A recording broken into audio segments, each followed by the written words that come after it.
Hi, welcome to Invictus Motors. We've got this Saab 9.3, it's the Aero Edition, and I'll just be covering in this video what's sort of different in the Aero Edition in comparison to the standard Saab, and why perhaps at this dealership under, I would even say £10,000, why this is probably by far the best car that we've ever had at the dealership.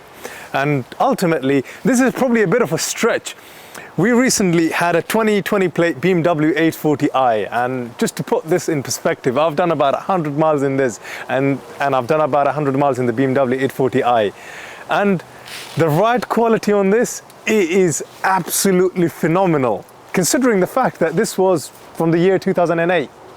Before I can get into the remaining review and video, don't forget to subscribe to our channel. We earn out of YouTube, and we donate that money to charity. So just give us a thumb, leave a comment, and maybe let me know what you think about the Saab, because my brother was a huge fan of it and I didn't really know much about Saabs until he introduced me to this.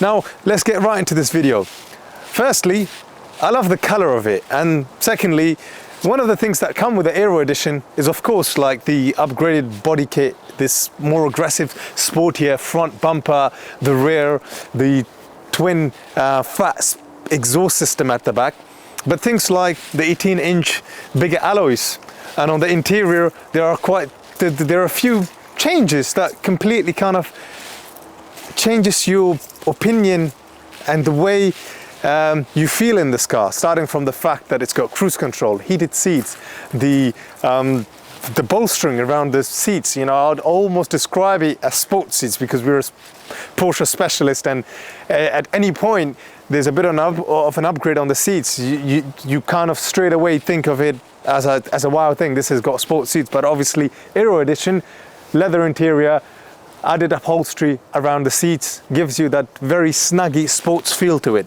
And this is the back of this car. Again, looks very sporty. It says Aero TTID, and I'll go into the engine in a minute. And as you can see, this is the fat twin exhaust system. Underneath the bonnet, you've got a 1.9 litre TTID diesel engine, which is turbocharged. And when I say turbocharged, it is quick. You know, on paper, the figures might not illustrate how quick it is. I mean, but basically 0 to 62 miles per hour is possible in 8.9 seconds. The top speed is 137 miles per hour. Again, on paper, you might think, oh gosh, this BHP isn't high. It's 180 brake horsepower. But it's very different when you're in that cabin and you've got the accelerator under your right foot. And where I know on paper this is beyond expectation is that this produces 400 Newton meters of torque. So it's in no form or shape a slouch. And I love the fact that, you know, the bonnet opens up. You haven't got some stick that's got to hold it up there. This just gently goes up, holds it up in place. And if I want to shut it in one swoop, I can shut it quite easily. And now this is something that I'm very impressed with, the overall quality, and just it feels solid. And I'm just going to open this door. Feels solid. This is a proper car. I mean, not the paper Mitsubishi Outlanders that we are so used to nowadays, or the Mercedes of the nowadays, which, you know, you touch it and, you know, it would have been dented by now.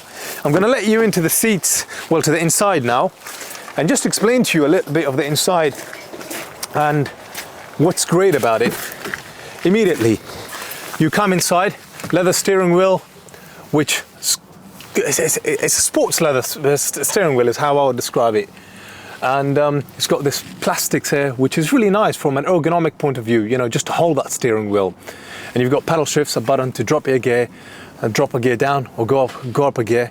It's a multifunctional steering wheel, so you can connect your phone to the car and pick up or drop telephone calls. Cruise control. This is the seats that I've been talking about. Yes, a bit of wear here and a bit of wear here, which can easily be sorted for about £150. But, you know, it's got the, from memory, I think it was the 7-speed Centronic automatic transmission. Don't hold me to it, it might have been 6-speed, but I think it's a 7-speed. And you've got front heated seats, electric front and rear windows. And this is a car that I would probably be taking home a lot more often now that it's here at the dealership, and until it sells, the mileage is going to go up a fair bit. Let me now show you at the back. A very tidy place here at the back. This comes down. Again, you know, proper leather. Just very well built. This was owned by an 80-year-old, so you can imagine it's not had much use at the back. Kids all grown up. And at the back is this big, massive, huge boot space. It's got all the space in the world you'd need at the back of a car. And this is all I wanted to kind of show you around the vehicle. What I want to do now is to do a brief test drive and just kind of explain to you and show you how impressive that transmission is. Yes, it's single clutch. I think from memory, again, it's a single clutch transmission, either 6 or 7 speed. There's so many facts to remember, and I'm doing this whole video in one take. But that gearbox feels and drives like a dual clutch transmission. And you know, these are the kind of transmissions, even if it's a single clutch, but the feel of it mechanically, the way it changes and how, you know, just quick it is in comparison to how well it works with that 1.9 litre TTID engine, is that you would think you are in a Porsche Macan, or as I said, in a BMW 840i. I mean, these are the kind of transmission and the reliabilities you would expect from a 50 grand Porsche, not from a Saab that you could buy for 3.5 grand. So getting into it, it's quite easy. The key goes actually here, foot on the brake, in the on position. Car checks to be complete. And off you go. This road that we have coming up to the dealership is actually full of potholes, and a car like this is a good way of testing the level of comfort that I was talking to you about. And it just flies through, feels very comfortable, probably as good as, you know, sitting in a Range Rover Vogue or a Sport. And you know, you might think this is a bit of a reach, but if you actually look at some of the journalists that have done reviews on this car going back to 2008, one of the journalists said that after sitting and driving this car for 3 hours, they came out of the car still feeling incredibly fresh. And that just says a lot for how this car is and how well it was received.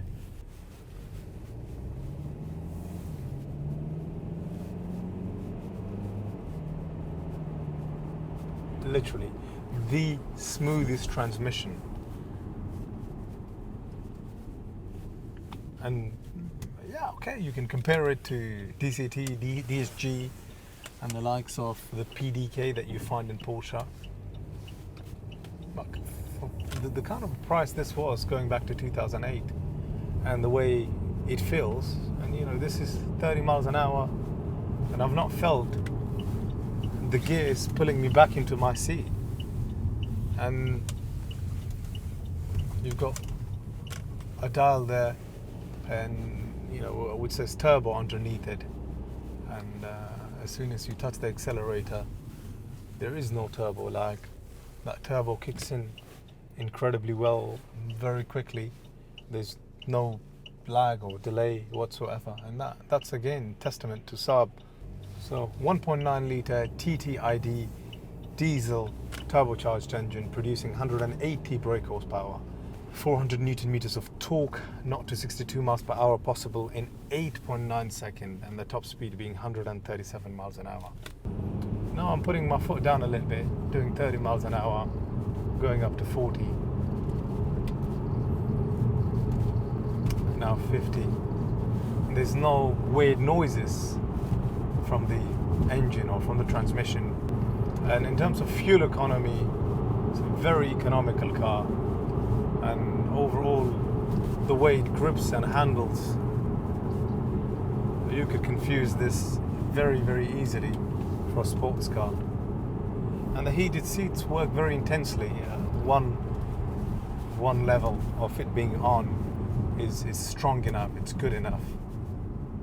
And what more could you ask for than everything that you would get for a car worth 3.5 grand? And I'm sure there are worst examples selling for, with a lot higher mileage, selling for 5 or 6 grand. And these don't lose value either. You know, as long as they're maintained and looked after, you could do 200,000 miles.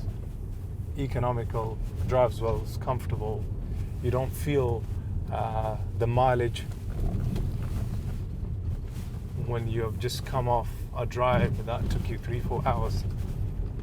So if you want a good all-round package of a car, look no further than this Saab. And previously owned by an 80-year-old, I think since 2016. It's been very well maintained, well looked after, and nothing has been, from a maintenance point of view, spared on this car either. So whenever it needed anything, it's always been done. And I like how the design of the handbrake is actually incorporated in this central console, so it comes up quite nicely. We're in parked, and that, my friend, is it for the test drive and the review of the Saab 9.3 Aero Edition. It's currently available in stock, and maybe by the time you're watching this video in a month or 2 months time, it might have been sold for all we know. So if it's still available, don't forget to reach out. If not, don't forget to subscribe. Thank you, and bye-bye.